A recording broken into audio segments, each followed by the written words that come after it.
And in local news, 3 individuals have been injured as a result of strong winds that swept across several areas in the island yesterday and today. According to the Disaster Management Centre, 9 houses and 6 shops have been damaged by the winds. 3 individuals were injured and 6 shops were damaged in the Dambulla temple premises by the strong winds that swept across the area at around 2:30 this afternoon. According to our correspondent, the winds had caused a dust storm as well. A woman and 2 children who were inside a shop were injured when a section of the roof collapsed on them. Several houses in the new Padini area in Dambulla were also damaged by the strong winds. Meanwhile, around 19 roofing sheets had been blown off from the roof that had been constructed to protect the statues at the Polonnaruwa Galvihara this evening. I would like to note that no damage was caused to any of the statues as a result of the roofing sheets being blown away. Meanwhile, Assistant Director of the Disaster Management Centre Pradeep Kodipilli said that 3 houses located down Sagara Road in Havelock Town, Bamlapitiya had also been damaged by strong winds.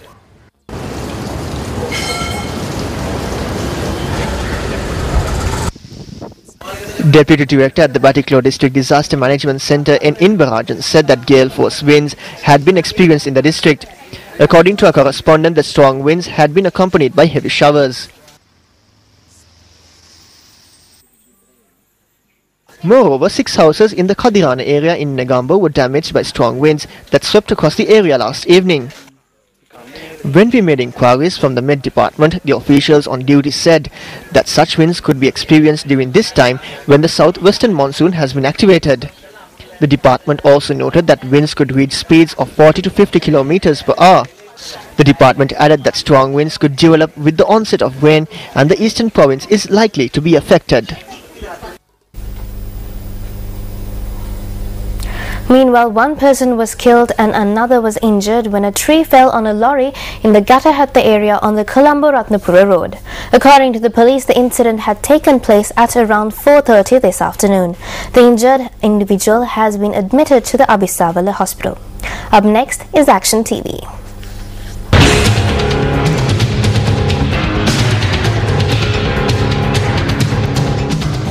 Sri Lanka has an irrigation system unique to the country and a distinct culture attached to it. Additionally, irrigation systems are constitutionally protected and maintained. However, at times, these regulations affect the distribution of water among farmers. The Secretary to the Minister of Irrigation, speaking at a media briefing on the 21st of last month, clarified the matter. When providing water, we hold a meeting with the technical officers to decide upon the supply of water during that particular season.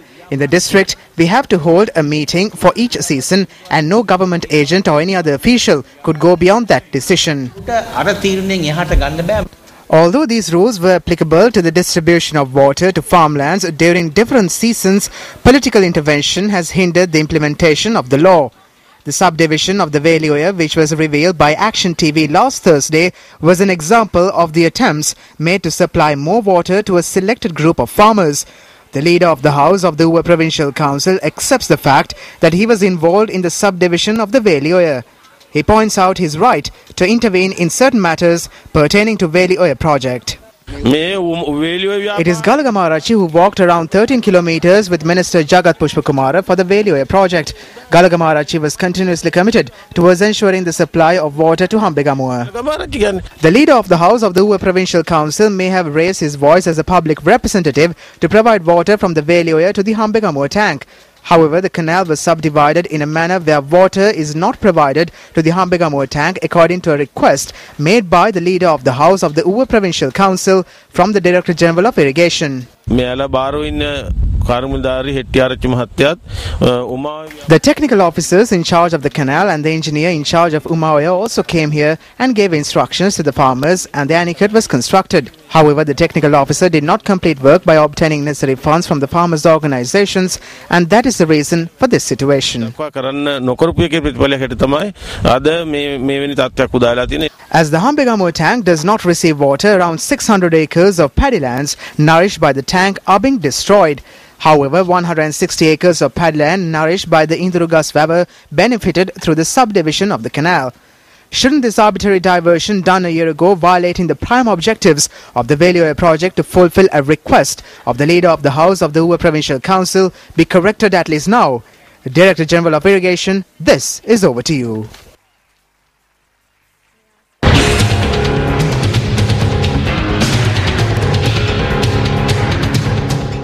Continuing with more local news now, the United National Party charges that the government is planning to provide compensation to the farmers whose crops were damaged, purely targeting the forthcoming elections. UNP media spokesperson parliamentarian Gantha Karunathilaka made this allegation during a media briefing in Colombo today. කියන දේ අහන්න නැතුව වී වගා කරා කියලා ගොවීන්ට බැන්න නිමල් සිරිපාල ද Silva ඇමතිතුමා Minister Nimal Siripala de Silva, who scolded the farmers for cultivating paddy without following the instructions, is now saying that they will provide 100,000 rupees to each family whose crops were damaged. It is clear to the farmers in those areas as well as the entire country that the government is showing such kindness only because of the forthcoming local government elections. We would like to ask this government, which is promising 100,000 rupees to the farmers, as to what happened to the 2,500 rupees salary increase that was promised to the state sector employees during the previous general and presidential elections.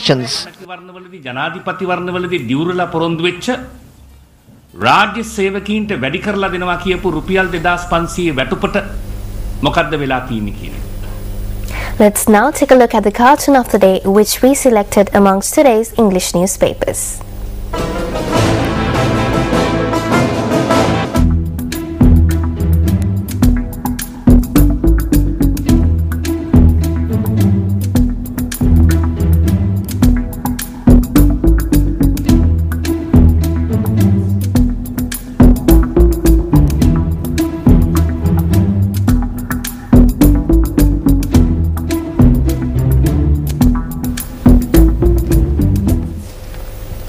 The parents of the 9-year-old child from Kadragahamulla Kadawatha who went missing 3 days ago say that nothing has been heard about their child.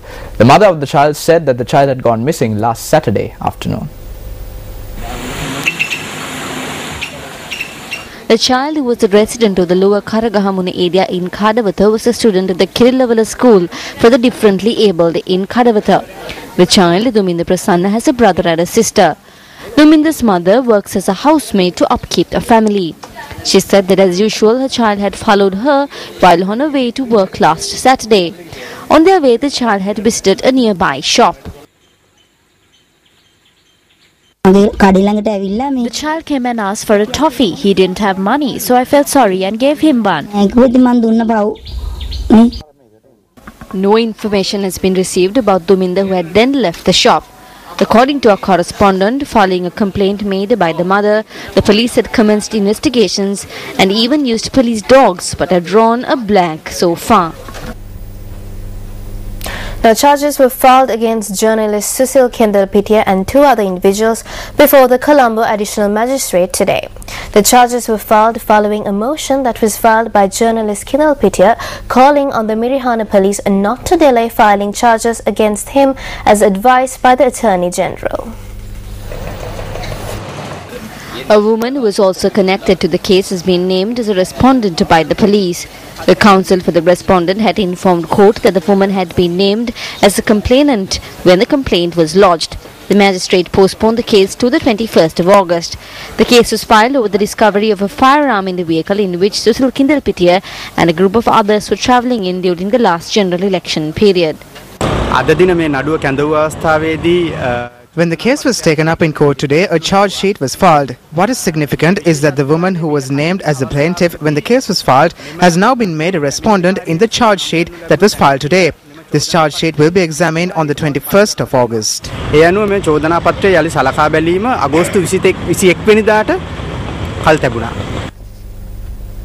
The Ceylon Teachers Services Union says that they will soon commence a battle to send the Ministries of Education and Higher Education home. The union expressed this view at a media briefing in Colombo this morning.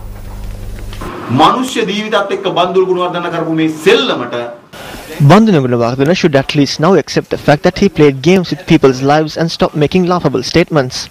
At least now they should stop treating this issue lightly and cause disrespect to the Supreme Court decision. They should resign and go home immediately. If not on the 4th, we will commence our next battle to send SB and Bandula home. දැන් ඊයේ cartoon එකේ තිබුණා Z එකේ දෙන්න සරන් දෙක පටලවගෙන හෙළුවෙන් ඉන්නවා. Just by looking at the cartoons, they should go home. It has been a week now, but justice is yet to be done to the children. The next advanced level examination commences at the beginning of the next month. However, this problem has not yet been resolved. The final results are yet to be released. In such a situation, they knowingly made another blunder. Chief Prelate of the Malwatu chapter, the most venerable Tibetuave Sri Siddhartha Sumangala Thera, has requested the President to take steps to safeguard Sri Lanka's reputation as a country that practices pure Theravada Buddhism by preventing any distortion of the Dhamma. The Mahanayaka Thera, in a letter to the President, has reiterated that every government is responsible for safeguarding and strengthening Buddhism through the Constitution of the Democratic Socialist Republic of Sri Lanka. The letter says that kings in the past, from Devanampiya Tissa to the last king of Sri Lanka, safeguarded and strengthened Theravada Buddhism to ensure that the Buddha Sasana is preserved. The letter also points out that Sinhalese Buddhists have never harmed any person's freedom to follow a religion of their choice. The letter sent by the Chief Prelate of the Malwatu chapter states that attempts made to draw Buddhists away from pure Theravada Buddhism are quite frequent at present. The Mahanayaka Thera points out that the Ministry of Buddha Sasana and other responsible officials should intervene to prevent anti-Buddhist agendas. The Chief Prelate reiterates that if those duties and responsibilities are fulfilled properly, incidents similar to what took place in Vanduraba can be prevented in future. The letter goes on to say that the Mahanayaka Thera had requested on numerous occasions for the government to intervene and safeguard the Sasana and the nation when incidents harmful to Buddhism were reported. The Chief Prelate of the Malwatu chapter, the most venerable Tibetuave Sri Siddhartha Sumangala Thera, says that he has requested necessary measures be taken to create a dialogue to safeguard the Bhikkhu Sasana according to ancient traditions and to also prevent books that distort and misinterpret Buddhism and Buddhist history from being circulated. The Chief Prelate of the Malwatu chapter goes on to say that allowing such agendas is a major threat to the Theravada Buddhism. The Mahanayaka Thera further reiterates that the Ministry of Buddha Sasana and other responsible officials should intervene and take timely measures against anti-Buddhist agendas and conspiracies. Now, yet another phase of the Sasanata Aruna initiative got underway today. Financial aid was provided for the development activities of the Madagama Siri Sunanda Ramaya in Algama, Varkapola, under the patronage of the Deputy Leader of the United National Party, Sajith Premadasa. මහා අසුබ හෝරාවක් බිහි වෙලා තිබෙන යුගයක්. දැන් මේ වගේ අසුබ හෝරාවක් ක්‍රියාත්මක වෙන යුගයක මොකක්ද? Today the country is going through an unfortunate period. At a time like this, what are the babies in our cabinet saying to the public? They are saying that this is the best time for an election. They are of the view that this bad period is the best time to hold elections and continue their corrupt rule. Due to this disgraceful conduct of the government, everyone from the unborn child to the elderly will have to suffer. The decision, however, is in your hands. පීඩනයකට ලක් වී සිටින යුගයක තීන්දුව තිබෙන්නේ තමුන්නාන්සලා ගත්තේ.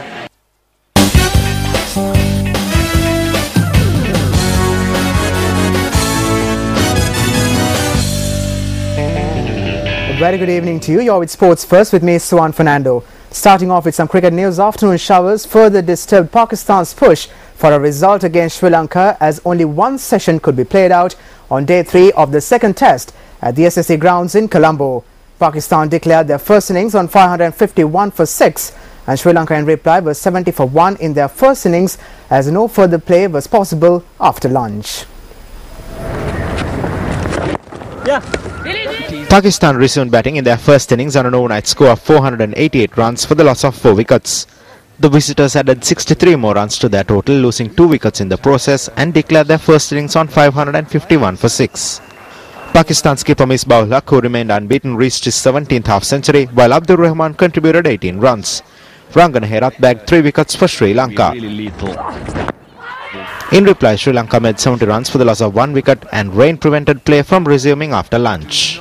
Opener Taranga Paranavithana was out without scoring for his 7th duck in 28 tests. Tilakaratna Dilshan was unbeaten on 46 of 54 balls, while Kumar Sangakkara was not out on 22. We've got some more updates for you here at the SSC. And on that musical note, we wrap up this edition of Primetime News. If you want to log on to the internet, we can leave the latest stories that we are following here at News First on www.newsfirst.lk. I'm Ramesh Rugal Bandara. And I'm Kaushi Vijay Sekar. Good night.